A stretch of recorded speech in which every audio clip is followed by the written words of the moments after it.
What's up, Degenerate Nation? Welcome to the new BCS as part of the BBOC podcast. I'm Stuckey, and joining me, as always, are the other members of the new BCS, Brett McMurphy and Collin Wilson. Every week, early in the week, talk some general topics. We'll also hear a little bit from Johnny Manziel later in the show. Snippet from conversation that Collin has with him each and every Monday. We'll have our sources, Stumper.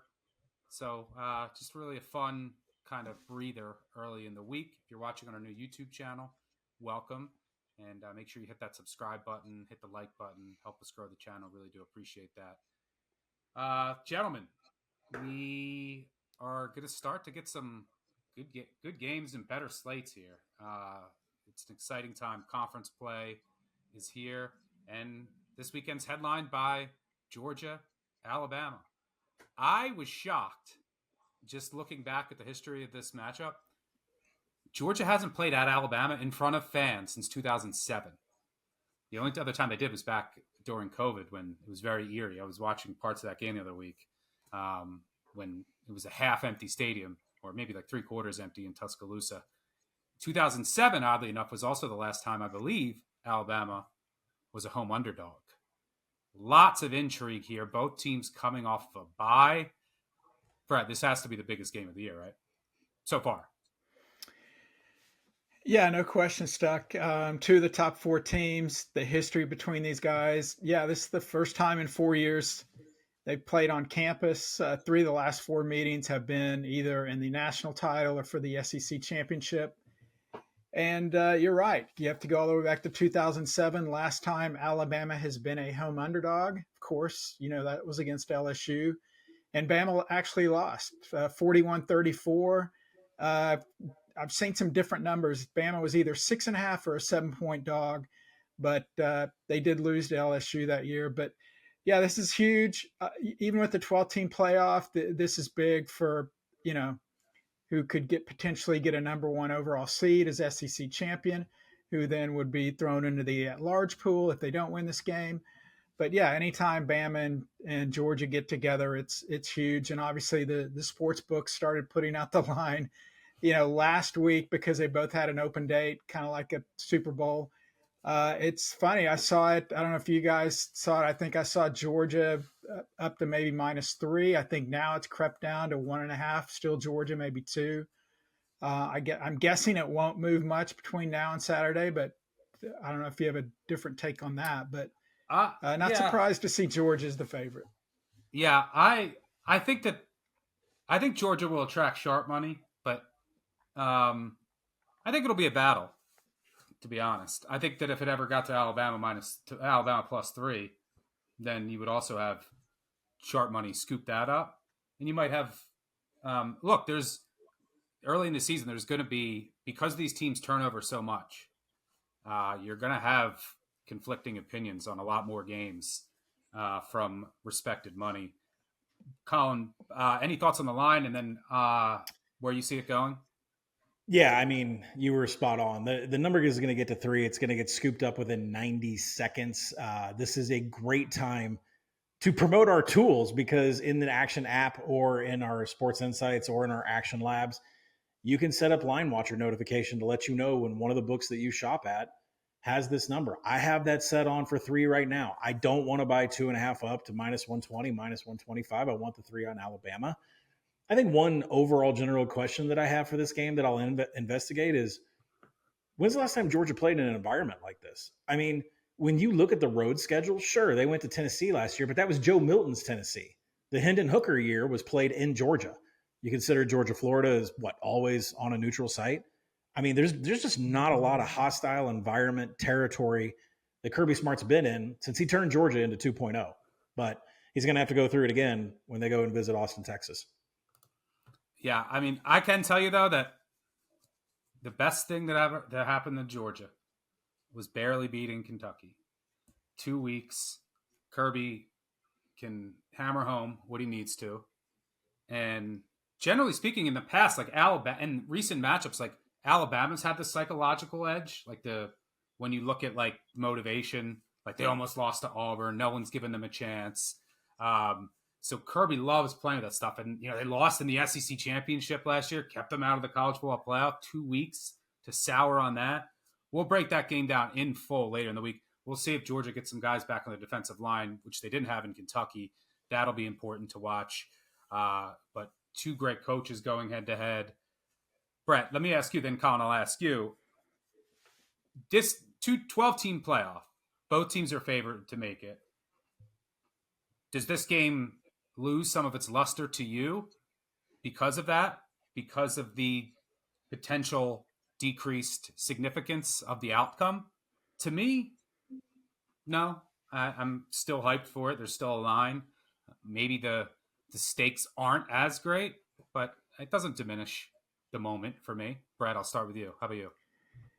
Yeah, I agree, Stuck. It's, similar to the NFL. Does a lot of teams going to the NFL playoffs diminish regular season meetings in the NFL? No, it's still going to get monster TV ratings. It'll be the biggest watched game of the year until Michigan plays Ohio State, as long as Michigan keeps winning. So no, it doesn't diminish. I guess people that are into this, well, we should only have a 4-team field, then yeah, this is going to diminish it for them because it doesn't not necessarily eliminate one of them, but basically puts one of them, behind the 8 ball. So for people in that camp, they're gonna die on that hill that, well, this is a travesty. It really knocks down everything related to the Alabama Georgia game. I don't buy that. I agree with you, Stuck. It's still a monster game. 2 top 4 teams.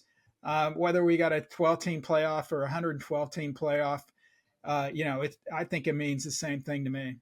It also has meaning for the SEC race. Sure.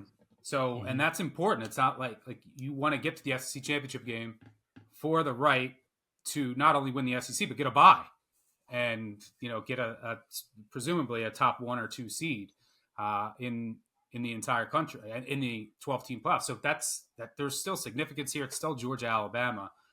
So I'm not any less hyped. Yeah, I like that comparison. I know, and people, college football purists, are going to be like, well, it's not the NFL, but like the Chiefs are 12-1, and they're playing a huge game on Sunday night in week 14. You're like, I'm not going to watch. The Chiefs are going to be in the playoffs anyway. Like, no.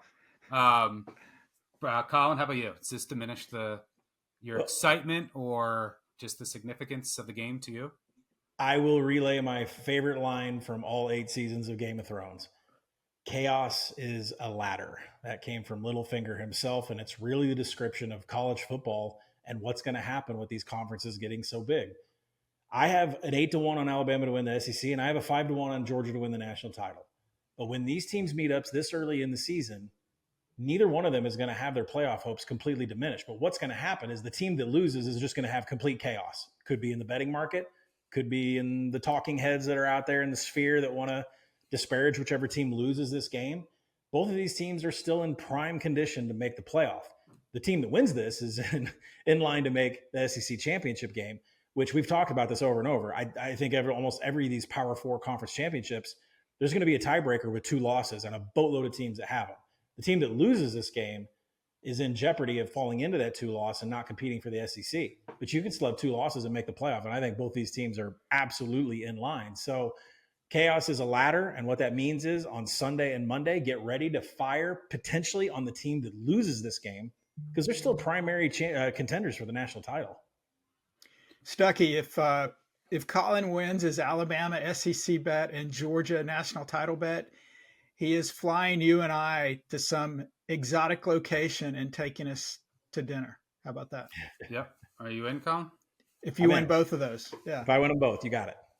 All right, good. What am I rooting for again? To Alabama SEC championship and Georgia the national title. Okay. All right, so yeah, looking forward to that. We'll break that down in full late in the week. By the way, Group of 5 guys be midweek. We will be Thursday, so make sure you check both of those episodes out. Then live show 10:30 a.m. Eastern, as always, on Saturday morning. A team that won't be making the college football playoff, Baylor, lost on a Hail Mary to another team that won't be making the college football playoff in Colorado. Just a stunning defeat. Brett, you mentioned earlier you don't think Dave Aranda is going to be the first coach fired this year. I think you said that over an earlier episode. Do you still hold that same sentiment? What is the state of Baylor right now? How important is this home game against BYU this week? Any thoughts there?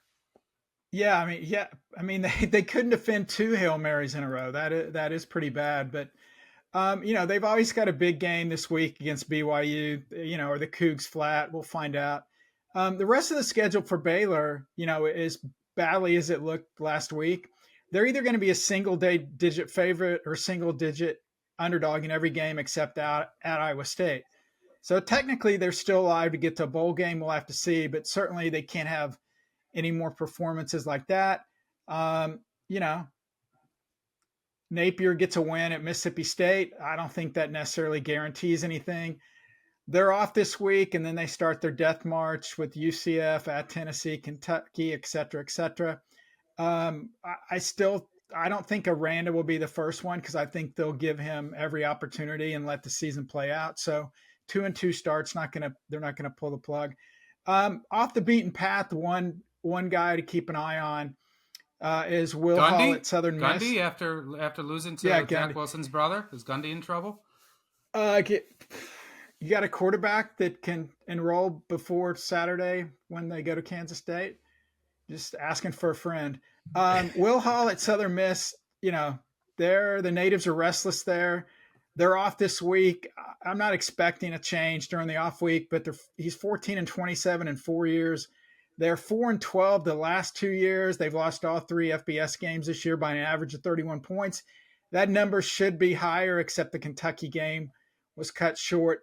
But the big thing, Stuck, is with these moves now, you want to have an interim in place that can take over. And then you also you don't want to sometimes have the interim come in, because then if he wins out like a Carnell Williams, then you're almost pressured to, we need to keep the interim and let him stick around. So that's part of the reason. Obviously, financial is the number one thing. But Aranda, I'll stick by that. He will not be the first one to be fired first. Unless Florida starts winning against this tough schedule, I would think it would be Napier. But as we've talked before, they're in just a weird circumstance with their interim president and a bunch of uncertainty within the administration there. Brett, I have to ask you after this past weekend, we'll get to Collins Hogs in a little bit. Tell me about how you were watching the game, wherever you were watching the game, your experience, and then your thoughts. And then if you had any Cam Rising, like intel, what happened right before the kick and all that. I had reported last week that he wasn't playing Utah State and was expected to come back against Oklahoma State. And then during the week, I also had that he was it was literally a game time decision. Look, he had stitches on his ring finger. His hand was the swelling has not gone down in the hand. And the more that I talked to people, it appeared like he wasn't going to start. And then he comes out first team warmups, and you've got people at the game saying Cam Rising's a starter. Cam Rising's a starter. That wasn't what I was being told. I was still confident Rising was not going to start. I did not report that. But then when he didn't start, I thought, wow, this is a great spot. Oklahoma State, at that in the early stages, able to get 2.5. And man, this is what I talked about with you guys and other people before the season. Anytime Oklahoma State's expected to do well in the season, things usually don't turn out well. And Ollie Gordon, they can't run the ball. Alan Bowman is not having the same kind of success last year. Oklahoma State, I think they're near the bottom in rushing yards allowed. So everything's just kind of going wrong at the same time. Is Gundy going to be able to pull out the magic out of a hat like he did last year after losing to South Alabama and then pretty much almost running the table? We'll have to find out. But now they go to Kansas State, go to Manhattan, they go to Little Apple. I know you guys will break this down, but at first glance, I'm like, this is not a great matchup for Oklahoma State. Kansas State will run on them. And Oklahoma State's got big issues at quarterback. Collins shaking his head. So yeah, Stuck. If you have Big 12 futures on my pokes, I don't feel good for you. And that's why I didn't take him, because usually as a having the scar tissue and seeing it so many times, we're better when we're kind of the underachievers as opposed to expected to do big things. I only have Iowa State Big 12 futures. You got to love that. I'm feeling good about them right now, but that usually doesn't end well. But, Kansas State has not looked the part. Oklahoma State loses. You could argue right now, right? Arizona's not a factor. Yeah, Kansas is not a factor. West Virginia's not there. Colin's got that crazy Iowa State UCF exacta that, you'll take UCF us to dinner is in on the that conversation. If I had to pick two teams right now, UCF is the odd man out because I'm biased, and I anything I say out loud is all just trying to will my bets home. So I'm going to say it's Utah versus Iowa State in the Big 12 title. But UCF is an intriguing team too. Should be a wild race. I mean, we still don't know a ton about Iowa State. They did bring a lot back, but the only game they got tested in was Iowa. Looked really good for a half. Didn't look so hot for the other half. So we'll definitely get some more meaningful data points on Iowa State as the season progresses. Colin's Arkansas Razorbacks won at Auburn, despite, I think, a 3% post-game win probability. Where do they get recover fumbles every 2 weeks? Oh, by the way, go back to your Oklahoma State point next week against Kansas State. I believe Gundy's been pretty successful as a dog, though. So you can usually trust them to rally the troops, but how do they defend the run when you have to keep in mind that they were on the field for 43 minutes, their defense, in 102-degree weather? Utah had the ball the entire game, it felt like. So are there lasting effects? And Colin Oliver, their stud, is out. He's been out for a couple weeks. Loss. He's not obviously returning. Yeah, that's a big loss on that day. It did not look good. I actually I turned it off when it was 22-3. And then I was checking some scores and I was like, 22-19, what in the world's going on? And I would have loved to have seen Oklahoma State force a punt just to see if we could have pulled something out crazy. But yeah, we didn't deserve to be in the game. Yeah, we'll see what happens with Gundy came out in post-game comments. He wasn't happy with the formations, the play calling. There was even some rumblings of, do you go to Zane Flores? He's a talented freshman. I was surprised they didn't go with him because I was actually, during the preseason, I was actually told that they were really high on him. And if Bowman didn't return, he was basically slated to be the guy. So I was stuck. I was kind of surprised that they didn't actually put him out there when they made the change initially. I wonder if he gets a look against West Virginia next week before the bye week, right? Or else you're trying to save 4 games for the red shirt. Well, it also probably depends on this week's result, right? And then how close is Oklahoma State? Because you got to remember, just win the Big 12 and you're in the college football playoff, right? That's the path for all these Big 12 teams. So if they're still in the race, you might stick with Bowman unless it just becomes a disaster. Then you might say, look, we might have more upside with this Flores kid because Rangel, your ceiling's not growing any higher when you go to him. I don't know. As of right now, we'll just talk high-level college football playoff. You're probably looking at 5 SEC. If it would end right now, maybe 3 Big Ten. Then you have your other conference winners. Now, what can throw a wrench into that is the ACC and the Big 12 having an auto bid. Excuse me, not having an auto bid. Having a team that's going to get in regardless lose in the conference championship. So that's what really could throw the college football playoff for a twist. So say Miami is 12-0, right? They're in no matter what, but they lose to a 2-loss Clemson team in the ACC championship. Both are going. Say Utah's 12-0 and they lose in the Big 12 championship to say Iowa State or UCF, who aren't undefeated. They're going. So that's really what could throw this for a loop. What are your thoughts there, Colin? Any? I think 5 is too much for the SEC. Not because I don't think they deserve it, I mean, it's my conference. I love that conference, but I just think 5 is going to be too much. You can't eat over half the teams and then allow the other Power 3 to consume the other 6 spots. And so, when you look at it, there are going to be teams that slip through the cracks that maybe don't make a conference championship game and are sitting at the end of the day with a 10-2 record, and they're not in their conference championship, and they're going to be considered better than teams that are 9-3, which you're going to have a couple of them in the SEC, whether that's Tennessee, whether that's Ole Miss, whether it's just that second tier. There's going to be 3 lost teams in the SEC. They're going to battle with these at-larges from these Power 4 programs that are 10-2. And that's where we're going to find out. I mean, man, is election night? The whole internet's going to burn down on election night when the college football playoff puts out the first ranking. And we're going to find out what the committee wants, if they really value that loss column. And so we'll find out then. But it's hard for me to imagine that 5 teams are going to get in.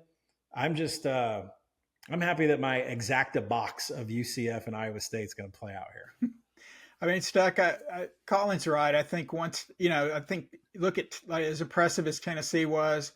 By the way, who said Oklahoma's offense was, never mind. I don't want to, rub it in. Tennessee and Ole Miss are not going to stay, they're not going to stay in the top 5 in the country. They got to start playing other SEC teams. They're going to shuffle down. Kind of like what Colin said. The question is how far. Is Penn State, do they shuffle down once they get into Big Ten play? And look, I hate to admit this, Colin, we gave you a lot of grief. Right now, my projections, I have Clemson getting a large bid out of the ACC. You look at the rest of their schedule, it's a clear path. It's clear sailing. Georgia loss. Yeah, Georgia loss. You know what? People lose to Georgia by a lot. So they have righted the ship. And it was funny. I was actually at the USF Miami game, and I was talking with some Miami people, and I said, yeah, I can't wait when the college football playoff announces their pairings, and the ACC will send out a release. Here's the ACC bowl pairings. Miami's in the college football playoff. Clemson is in the college football playoff, and no other ACC teams are bowl eligible because they're all going to be 5-7.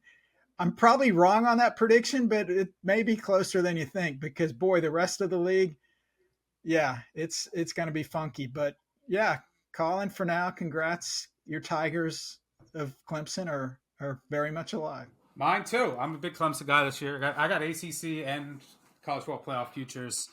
My bad. I thought that was just Colin train. Yeah. I've got futures on Clemson, too. But it's a Dabo podcast this year. Yeah, the first time in a long time. It's a no transfer portal podcast. Yes, we're anti-portal here. So yeah, I mean, BC will finish above. They'll get to a bowl. I'm confident in that. So, but yeah, the rest of the ACC. Let's look at all the way. Did you do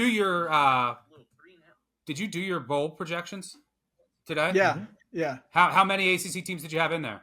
I've got a lot in because I'm projecting them all to get to like six wins, but you're really not going to know. I mean, I have like 12 teams or something. It's stupid. That includes Notre Dame. I mean, Syracuse is in there. I've got Duke in there. I've got Virginia in there. I mean, who knows? I got Virginia Tech. They probably shouldn't be. Confident about BC. Pitt's obviously should get there. North Carolina, boy, who knows? What state had the worst week? North Carolina, Kansas, or Oklahoma, as far as the two main state schools. Tulsa won. I said two main state schools. Okay, they're number 3. I mean, I guess I would say North Carolina. North Carolina had it rough. I mean, Wake got killed too. Wait, did Wake play? Was that last week? No, I think Wake had they a were bye. off.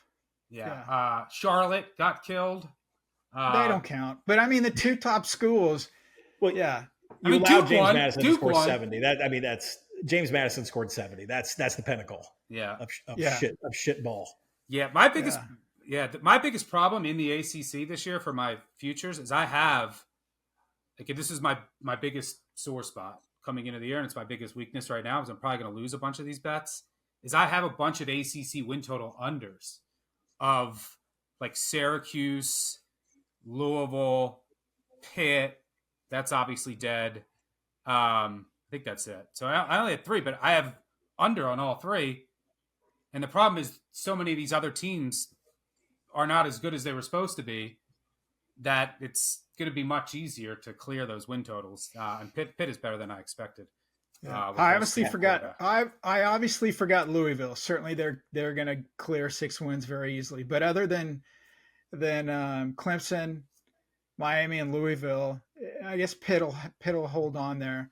Yeah, the rest of the league not doing so great so far. It's amazing how poor Brett has to decipher through the ACC standings, 8 teams at 6 wins, and there's no ACC rules on what bowl you go to, so they're all fighting between the Quick Lane Bowl and the Pinstripe Bowl. I don't even know how you put out a bowl projection, including ACC teams. It's wild. It's no longer the Quick Lane Bowl. They lost their sponsorship. It is now the Detroit Bowl. But new question for Grandma. New question for Grandma. One other coaching question, Brett, related to the Arkansas win. Hugh Freeze, one of his former quarterbacks, who was it? Bo Wallace came out and said maybe players don't like playing for him. He's blaming the players. Hank Brown said he's excited to dominate Arkansas, and he didn't play that well.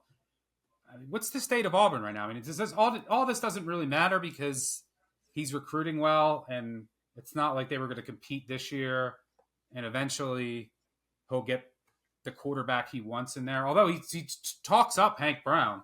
But what's the but I don't think Hank Brown is like the pedigree of the guy that Auburn wants to lead them back to where they once were, under Cam Newton.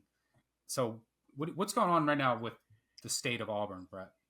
Yeah, it's just a weird situation, Stuck. I mean, Auburn's 6th nationally in yards per play, over 8 yards per play.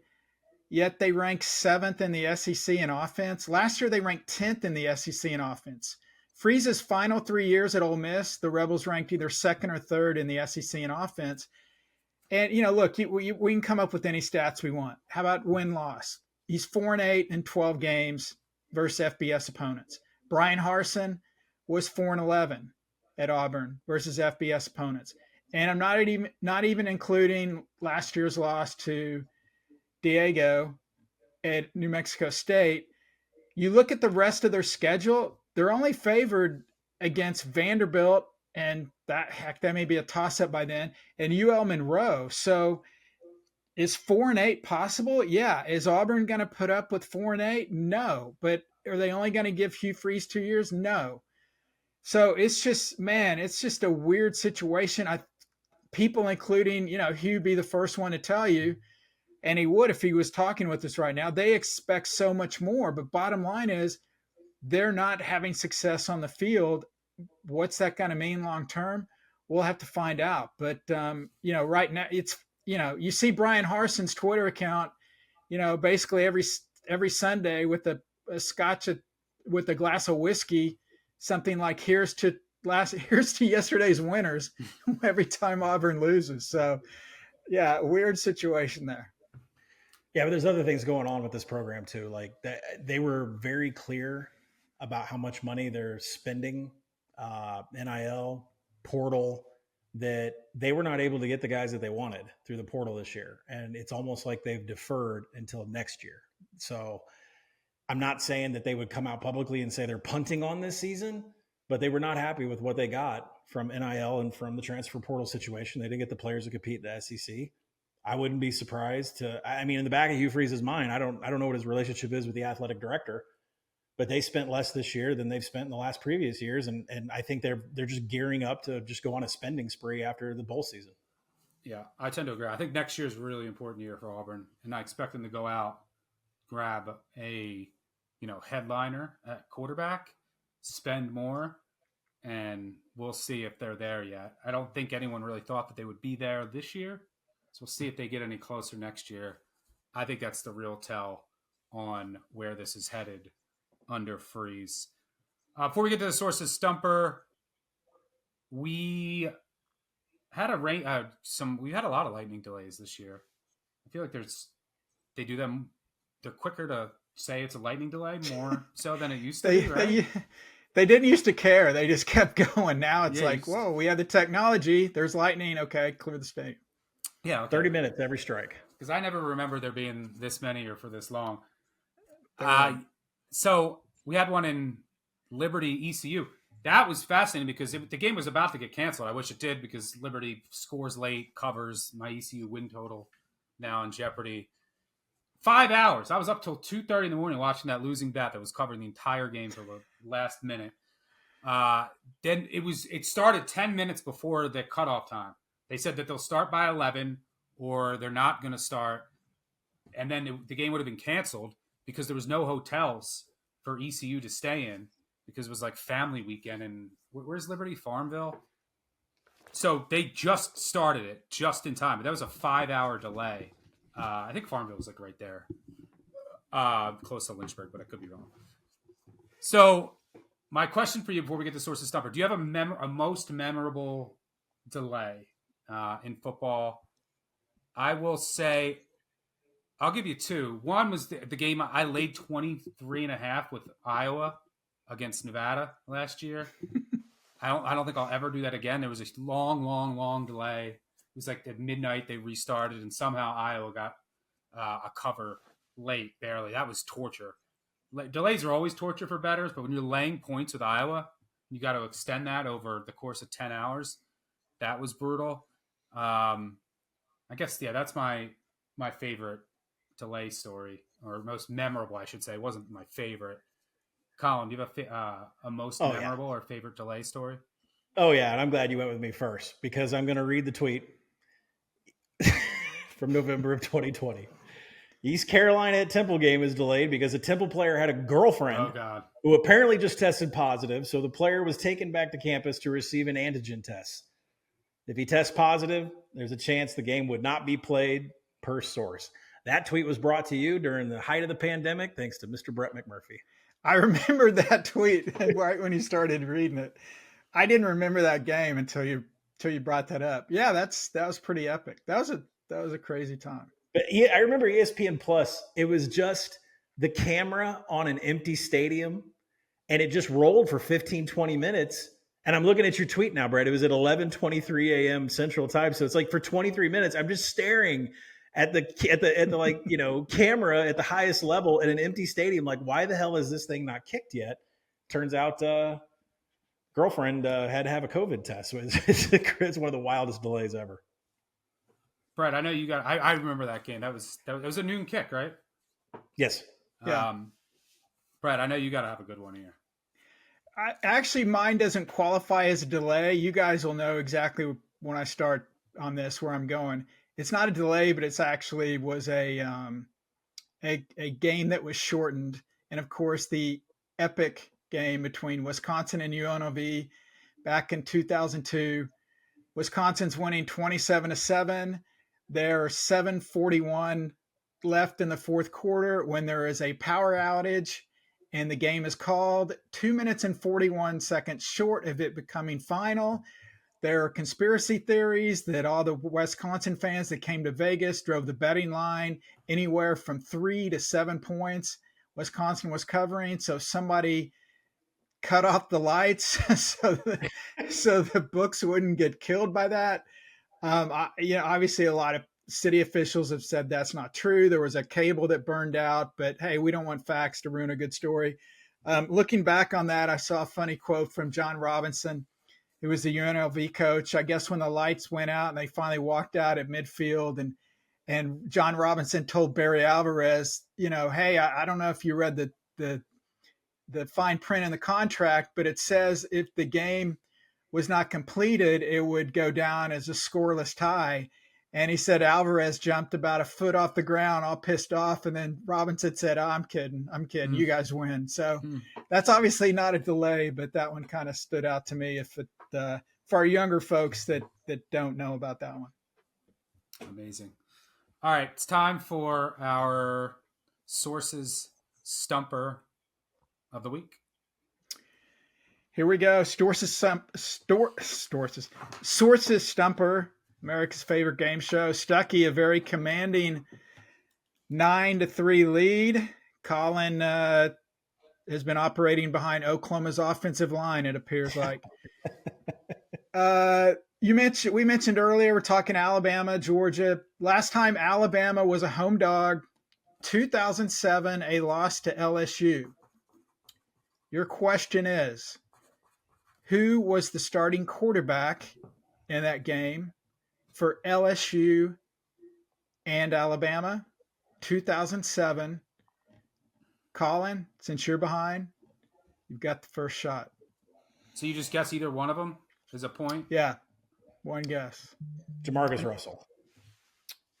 No.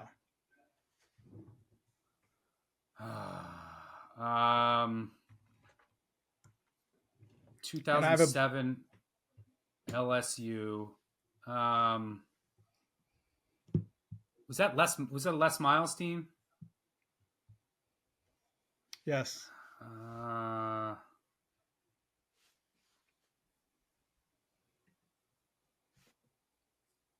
Man, it wasn't Russell. How was that, Colin? That was my first guess too. I know it's. I got one more.